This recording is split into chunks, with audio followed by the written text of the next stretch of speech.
difference between ticketing platform and Grab, right? You said something like you guys inspire to be like Grab or something like that. The reason why Grab is so powerful is because when you look at a Grab food, this is very discovery based, right? They invite you to scroll. You can spend basically 10-15 minutes on your Grab food, you always end up ordering the same thing, right? But when you look at Grab Taxi, it's 3 clicks. They don't ask you to choose the color of the car or the model of the car. So the engine, the UX behind is very different. We don't believe that ticketing is discovery based. We believe that ticketing is intent driven. If I'm buying a ticket as an end user, I want to be done in 5 seconds. And boom, Apple Pay, Google Pay now, end of the story, then I can move on to whatever I was doing. Everything's so expensive in Singapore. People actually, they would rather travel, go to Bangkok, party hard there, come back, cheaper. Yeah. I'm Nico, so I'm French, very obvious to hear the accent, I cannot hide it. So I've been actually living in Singapore for the last 7-8 years. I know I came kind of long time ago initially, and I was working in corporate finance, I was working in tech, and I would say 2 years ago we started Tessera, so kind of a ticketing platform. So right now you are in the ticketing industry, like solving one of the major issues, right? What would you say is the biggest problem within the ticketing industry, and how are you tackling it? I was doing partnerships and advertising at Foodpanda. But I would say 2 or 3 pain points that we actually identified is the money. I think whatever business, cash flow is king. You want to have access to the money to plan better, to do other events and so on. And what you realize is most of the ticketing platform that people are using have become so much bigger than most of the kind of organizers that they work with, and so they are the one dictating the rules. So when you do an event on a platform, they will keep your cash, and then they will only pay you 10 days, 2 weeks after the event. And when you think about it, that's ticketing is a software. That's the only software doing this. They keep your money, they make money on your money, and then they only kind of pay you back after. So I think what we do first is kind of to give that kind of financial flexibility and freedom to the organizers. So whenever the money transitions straight away from this transaction to the bank account of the organizers, which allows organizers to pay venue, staff, equipments. So that's one thing. And I think the second thing is the fact that on other ticketing platform, again, as I mentioned, it takes forever for you to buy tickets. But that hurts organizers because too much point of resistance. Yeah, so that was my expertise before, and I realized that people want try and make a transaction in 3 clicks. It's not like when you look at a Grab, you might use Grab every other day. You might not buy tickets every other day. So do you want to download the an Eventbrite app? Do you want to download an app just to buy tickets maybe once a week? Or once every 2 weeks. No, nobody wants to download apps for that. So the idea is, from an organizer's perspective, you can have up to 80% drop off. So 10 people will come from your marketing ads, but only 2 will end up making a transaction because 8 will just it's just too time consuming. I will just do it later. Or use some tracking tool to measure the drop off, is it? So yeah, and for us, what the idea was, let's make it as fast as possible. Yeah. So we work with Stripe, Apple Pay, Google Pay, Pay Now, so people can just, we don't even ask them to register. We collect the email and the information from the backend, and then we provide those one back to the organizers. But then from a conversion perspective, it's less than 10%, the drop off. Oh. So in short, the reason why organizers are coming to us and what we're solving is we tell them, you get access to the money quicker, and basically you can sell more tickets because the conversion is higher. So 2 things I want to highlight, right, that the audience probably wouldn't know, right, is that as an organizer, you organize event, right, a lot of out-of-pocket expense before you even get paid. Of course. So you have to pay for the artists, you have to pay for the venue, cleaners. A lot of people don't know that you need to pay for waste disposal, which costs apparently Sunda is 10,000 or something for waste disposal. What the hell? Yeah, it's a very high cost. And then the second thing, right, that you mentioned, right, is that ticketing platforms, right, they also keep the money. So for example, if I pay, I want to go to Fred again or something, and then imagine if Fred again use Eventbrite, and then I pay $200 to Eventbrite. The money will not go directly. They probably go 7 to 10 days later, right?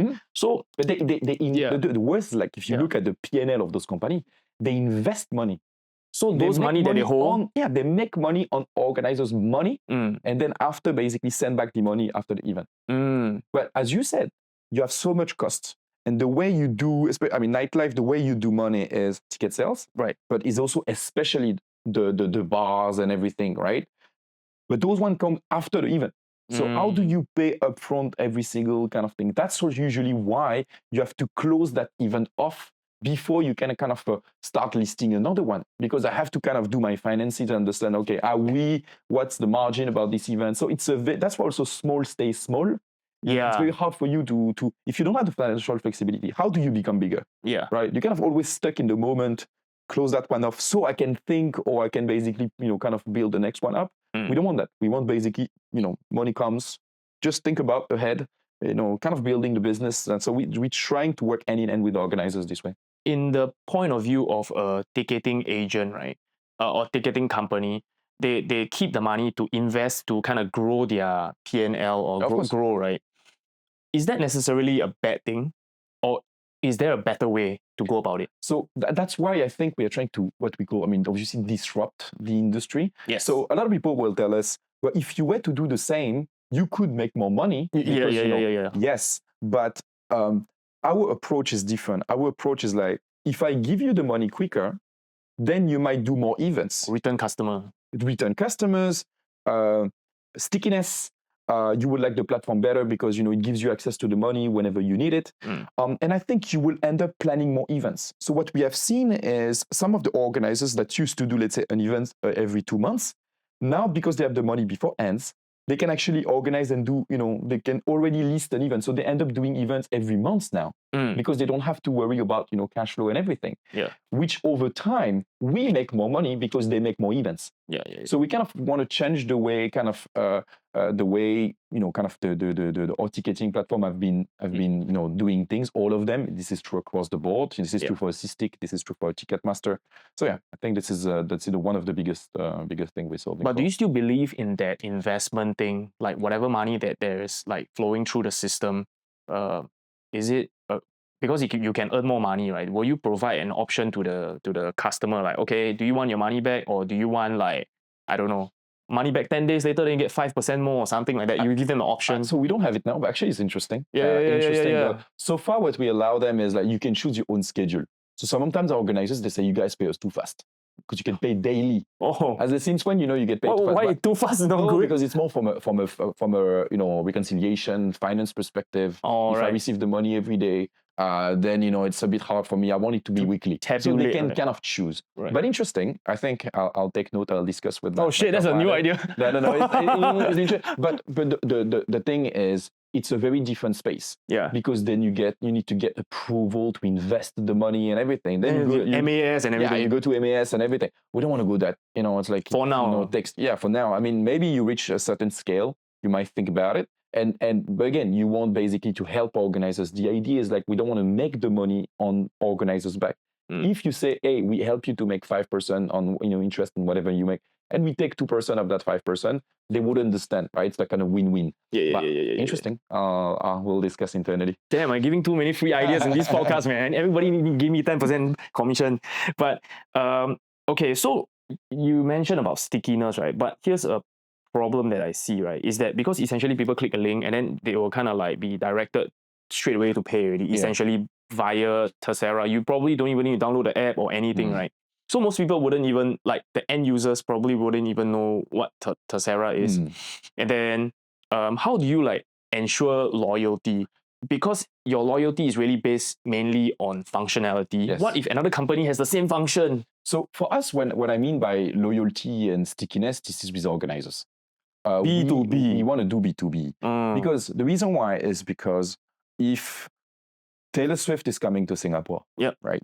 People will buy the tickets wherever they are. Yeah, the freaking carousel also. Carousel, Systik. So what I mean is like there is no, and there will never be a stickiness to a ticketing platform. Because from an end user, you just buy the tickets to, if Eminem is coming and Eminem is on PTX, people will buy on PTX, right? Yeah. So at the end of the day, there is no stickiness to end user. What we want to do is we want to build stickiness with organizers. And we want just to simplify the buying process to maximize the marketing campaigns, marketing efforts of the organizers. So the stickiness we are looking for is with the organizers. So right now, if you go to Google, right, and then you search for like techno events in Singapore, right? All the first few listings are all Eventbrite, you know. So Eventbrite has kind of like embedded themselves in an SEO optimized way. So is Tessera looking to do something like that? Yes, but I would say it comes with scale. Of course, I mean, Eventbrite, they have been in the market for 20 years. They have the volume that even, I mean, now before many countries and everything. So you cannot really compete with them when it comes to SEO. Everybody listing on them. Yeah, right? and it will be lying of us to say, hey, we basically bring you more than any other platform, blah, blah, blah. No, they will always be listed. That will take years maybe, or you know, for us to be listed as number one if we keep growing, but we need the trust of organizers, right? So what do we do to kind of compensate for that? My point is, Eventbrite, you know, of course, if you are, let's say, an organizer, you have no idea what to use, you will think naturally of, okay, Eventbrite is my go-to platform, I will list on them. But because you expect that people will actually book tickets from Eventbrite, you know, because, okay, that's the go-to platform, I'm guessing that organically they will bring me, let's say, 20, 25%, and the rest will come from my marketing. But Eventbrite are not providing this information to you, right? Because it's not true. Because nobody is, I mean, outside of maybe a few really hard event goers that are always looking at WhatsApp over the weekend, 95% of the people, I will just buy, if you tell me, hey, Nico, we go this, send me the link, or buy on my behalf, buy for me. My friends tell me. So you don't care which ticketing platform. And one thing that I think is very important is when you think about an Eventbrite, right? Let's assume that even if this is true, that they bring you 20% organically, if on the other side, 80% of the people do drop off, do they actually help you or do they hurt you? Right? Because That's again, true. if they bring me 20%, but 8 people in 10 actually do drop off. So for in our perspective, they actually do not help that much. They sell themselves as the marketing because they are the go-to platform, top of mind and everything. For us, we want to maximize the efforts in marketing campaign. So your marketing campaign, we are not a discovery platform yet. We would like it to be in the future, but again, we have to build a credibility. But we want to, whatever people you bring from your marketing efforts and marketing campaigns, whatever promoters, influencers, and everything you work with, you know, the buying process is 5 seconds. So the conversion is the highest possible. Well, before you were telling me about the difference between ticketing platform and Grab, right? You said something like you guys inspire to be like Grab or something like that. I like to use Grab as an example because I think the reason why Grab is so powerful is because when you look at a Grab food, this is very discovery based. Right? They invite you to scroll, click on on category, sorry. They invite you, you can spend basically 10, 15 minutes on your Grab food, but you always end up ordering the same thing, right? So it's a very discovery engine behind it. But when you look at Grab Taxi or transport, it's 3 clicks. They don't ask you to choose the color of the car, the model of the car. So the engine, the UX behind is very different, right? You want to order, you want to meet your friend, 3 clicks, boom. I don't even look at it. There is the widget telling me, you know, like the car, you know, numbers and everything, and that's it. So when you look at it and you think about ticketing, you realize that every single ticketing platform are being built on a discovery engine, right? They invite you to download an app, verify your email, verify, you know, add your payment information, add the billing information. We don't believe that ticketing is discovery based. We believe that ticketing is intent driven because of the fact that I mentioned, you know, the fact that people don't buy tickets every other day. It's like Grab, not like Grab food. Yeah. So for us is more, if I'm buying a ticket as an end user, I want to be done in 5 seconds. I'm in the MRT, this event, someone share the link, boom, Apple Pay, Google Pay now, end of the story, then I can move on to whatever I was doing. So we build Tessera as a very intent-driven platform. Well, we discussed a little bit about secondary market as well and the way that you are trying to cope with it. Yeah, so maybe you can expand a little bit on that. One of the reason also why we started Tessera was on the secondary market. Because obviously we also saw what happened, you know, the scam for the big concerts. And I think in Asia, we are starting to see much more big artists, a big DJ, big events, even B2B conferences and everything coming to Asia. And they will come even more because they actually do make much more money here than what they will actually do make in the US. The reason why is because they charge the same ticket price, but renting a venue in Bangkok is 1/3 of the price, in comparison with the US. So we are expecting much more big artists, big DJs to actually do come to Asia. And obviously, secondary market becomes an issue internationally. The fact that you can get scammed all over the place as an end user, but also from an organizer, you have no access to data whatsoever. Right. So imagine you bring a huge artist, you bring Taylor Swift, for example. Taylor Swift, let's say 100% of the tickets are being resold on a Facebook marketplace, on a carousel. You don't know in the stadium that day, you don't know who is who. Yeah. You have access to no email address. You don't know what's the percentage of the ticket that are actually being resold. You don't know what's the price of the ticket that being sold. So imagine, you charge $300 for, Taylor Swift coming to Singapore, but then you realize that 70% of the ticket are actually being resold, I will say, and then on average, the ticket price is $800. Next time she comes, would you charge $300 or would you actually charge $500? Yeah. So you see, they are missing on all the data. And so what we want to do is, we don't want to do it now. We want to build a credibility. So we want basically to allow organizers to enable the secondary market. And if they choose to do it, then we are building on a very different tech stack, so on chain, and then the ability for people to buy, resell tickets in a very seamless. I want my mom to be able to buy and resell tickets. But then from an organizer's perspective, they are able to collect the data. So we want to build a closed ecosystem where if the organizer enable the secondary market, then basically the entire event go on-chain. And what does it mean? It means that we are moving away from a QR code, that my mom can buy a ticket, she will receive basically a confirmation, the ticket can only be displayed, let's say 30 minutes before the actual event, and in between the moment I buy and the moment of the event, I can choose to resell the tickets, and it goes from, very technical, but it goes from a wallet ID, it goes from my wallet ID to your wallet ID, and then the organizers from the Tessera dashboard is able to understand everything that's going on, right? But it's still tagged all the way through. Yeah. So you tag, basically, you tag the tickets, and if you, Patrick, you sell it to me, and I'm selling it to someone else, then I will know that this ticket has been sold 2 times. You sold it to me for 500, I sold it, for 800, and you have access to all those data. And of course, you can make commission on every single C2C transaction. So they actually do make more revenue from it. So you're building relationship not only in a B2B sense with the organizer, you also B2B with the resellers now. Yes. So we call it C2C. It's more like you can sell to me. Oh, right? C2C. But we haven't built a feature yet, because in order for us to build it, you need to have big organizers, right? And at the end of the day, it's only 1% of the event, even less, right? Of course, it's the biggest event, the big money is there. But for us, we want to build a credibility, right? Because as a platform, if we were to build this solution and we go to Taylor Swift today, they will be like, oh, no, who the hell are you, right? And so for us, it's been kind of a very humble approach of building credibility, working with organizers. What do you guys need? What product features do you need? One thing that actually we do is a lot of integration with other ecosystems. So you don't have to do your guest list management on a G Sheet, on my WhatsApp, you have integration with MailChimp. So a lot of small features that we are implementing, because we know that if that works for them, that will also work for others. Do you potentially see yourself seeding your services in another mega app? Like let's just say in Singapore, the biggest app for this kind of stuff is Grab, right? They have Grab Food, they have regular Grab, right? Do you think of implanting like a tessera within there, so that if people want to buy tickets, they can? That's I was talking about it yesterday, because this is my dream. My dream is, as I said, when you look at a funnel perspective, I always say we are not a discovery platform. You have, the Spotify.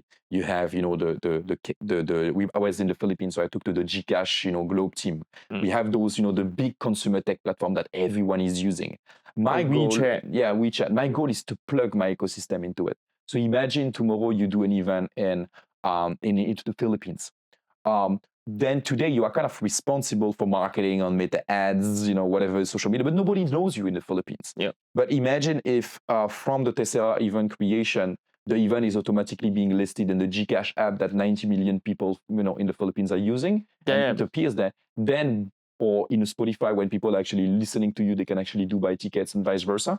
Then you basically have an ecosystem that, they offer me demand. They offer me a quick access to 90 million people without me having crazy, to. So this is the ecosystem that we want to build. But so we are in discussion with a few big. How do you talk about this kind of deals, man? It's like, so I don't even know how to come in, Yeah, but the thing is, I think it all comes down to credibility. now we're starting to, I mean, in Singapore, we're starting to work with a lot of organizers, and so then that helped us basically build the credibility. So now we're able to have a few discussions with those platforms. But yeah, my dream is to integrate as part of an ecosystem. So imagine in a Grab, you have an event space. Then people can actually find your event. Then, but it's only powered by Tessera. Then, why would I even list and do, kind of meta ads, where only I have my audience? I want to touch more people. Yeah. Right. That's my only way to touch much more people than what I can do on my own. Yeah. So yeah, we want to do this. But again, this takes time. Yeah. And this takes credibility, because those big platforms, they won't partner with, anybody, and they want you to say, okay, if we partner with you, there is integration efforts, and integration efforts means how much money can we make. That's what the way they think, the big tech. Because I come from this, I come from partnership. That was my only question when I was building partnerships. Yeah, man, it's the harsh realities, right, of this world, in any world, in music and everything. It really reminds me of like how I'm thinking about this revelry thing. We don't want to be a music festival. We want to be like a state of trance where we are a big musical entity, and then we plug ourselves in those big music festivals. And then now you look at Tomorrowland, right? They have like a state of trance stage, something like that. So I guess it's like the same idea, right? Because I guess you are passionate about that ticketing thing, and only you don't really want to build an everything app, Of course. Yeah, so same as like maybe Armin van Buuren. He just want to do music full stop, So he leave the building of the music festival to someone else, and then he just plug himself in. And I think also is because you have to be humble again in understanding that some platforms are much better than you at doing things that you cannot do. So it's just much better as a business. Like for example, I'm tessera. I want to pitch to Grab, right? And then Grab will be like, okay, so how much money I can earn? And then how do you like? I give you an example, but from a Grab perspective, the idea is to make more money. Right. People more using Grab Pay. They can sell those ad products that today they are mainly selling to a restaurant and big brands to a new set of customers that never touched before. And then obviously they can make money on the commissions as well on every single ticket sales. And you organizers, you actually do have access to an ecosystem that you never had before. What happens if you become too successful and Grab decides to buy you? Will you allow that to happen? For us, I mean, we would love to have a strategic partner that comes in and invest and help us grow the team, the product, and everything. But at the same time, we have ambitions for ourselves. We want to tackle the secondary market. We want to go internationally, right? I don't want to only focus on one market. So right now, maybe we are dreamers, but we are dreaming of disrupting the industry, at least regionally, and we have like events in Hong Kong as well. So we are not looking too much at being acquired, I would say, at this stage. But obviously, it's because you're young, fulfilling the purpose. Yeah, filling a purpose and solving the problems that we want to solve for. Yeah. So maybe you can give us a little bit more detail about how these big ticketing companies monopolize the market. So if you look at ticketing for small local gigs, everyone is using Eventbrite, right? Or PTX. You will never use a stick. But whenever you go to, I would say, bigger, older, kind of, PT, LTD type of Ticketmaster. Yeah, then they will use stick. And the biggest one, they will use Ticketmaster. So I think the idea is, it's so, and the problems and the way they operate are very different. A Sysdig, for example, they will make people sign exclusivity deal, right? So a Sysdig, for example, they are not providing any dashboard access. They are sending you a PDF every morning at 7:30 for you to understand what basically has happened the last few days. And that's why they want you to sign exclusivity, because they know that from a product perspective, it's very old. And so if you suddenly discover any other app like Tessera or something like that, then you will be like, it's such a game changer. So that's basically what, the discussion that we had with a few of the Sysdig organizers. So they secure you with and the reason why they do it is because of top of mind, because that they work with government. And the main reason why is because they have access to venues, right? There is internationally ticketing platform have built, I would say, exclusivity deal with venues, right? So if you want to use the stadium, for example, that has to be done with Sysdig, for example. So if you're an organizer that is ambitious, and obviously if you want to use the stadium, we're talking big money. Even if you don't want Sysdig, that's just the way it is. Because the venue is the venue is partner, is they are friends and everything, and so they build it. So they do it by venue. And so that's the reason why Ticketmaster is being sued in the US. So the reason why Ticketmaster is being sued in the US and Live Nation is because of malpractice. The fact that they are preventing, any young platform in the US that are technically much better, much more, much faster and everything to go in that space.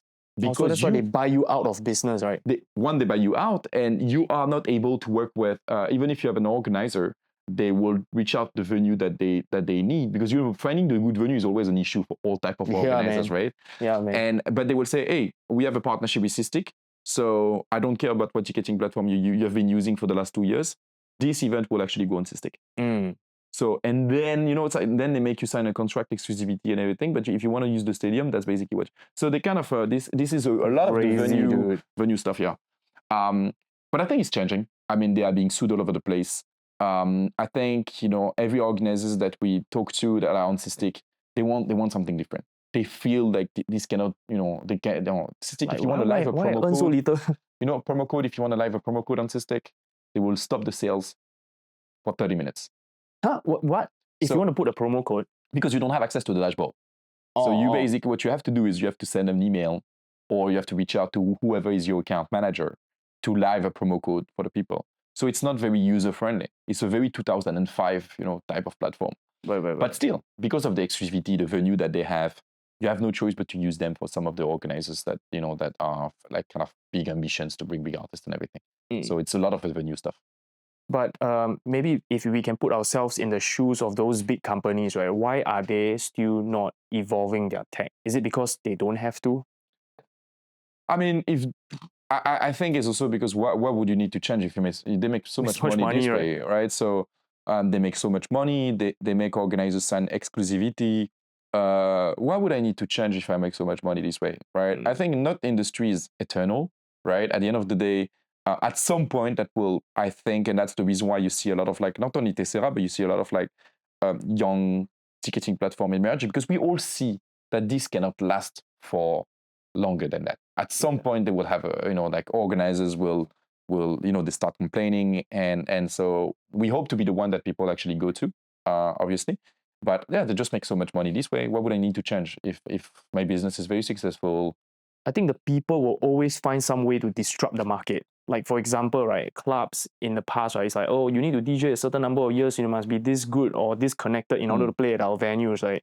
But Gen Z just literally came in like, okay, since you guys want to be like that, and we realize a trend, right? Gen Z or mostly think that they are the main character of their own story. So they're like, fuck it, I'm gonna just DJ at like McDonald's or something, They just like disrupt the whole entire market. I do day party instead of night party. And then now nightclubs are like suffering, So I think the market will find a way to like recalibrate itself. And I think you even if you've been in that space for very long, you have to look at it you have to be you have to look at it and say, okay, I used to do a lot of clubbing, but the Gen Z is different. Yeah, the Gen Z is different from our generation. Social media and everything. They don't want to party anymore. They don't want to drink alcohol. They want to do gymming. They want to go to the gym. They want to go to bed at 10 because everything is about health, wellness. That's why you have a lot more organizers that are kind of covering events in that space as well. That's why you have those matcha rave, coffee rave, those kind of things, because the market is evolving. And I think for clubs is kind of how do you, the market is a bit changing. So how do you adapt? How do you change the way you've been doing things? Because you have to adapt to basically the world evolving, the new generation looking at things a bit differently. Our generation, we go out to get lit, right? You get lit, bro. The Friday, the Monday morning, I was just waiting for my Friday, and I knew exactly what I was going with my friend, and I would not even remember where I went. That's the best part. That's what I want. But now you talk to the 20, 22 years old people. That was our prime. You played party 3, 4, 5 days in a row. But now they don't want to do that. It's all about wellness.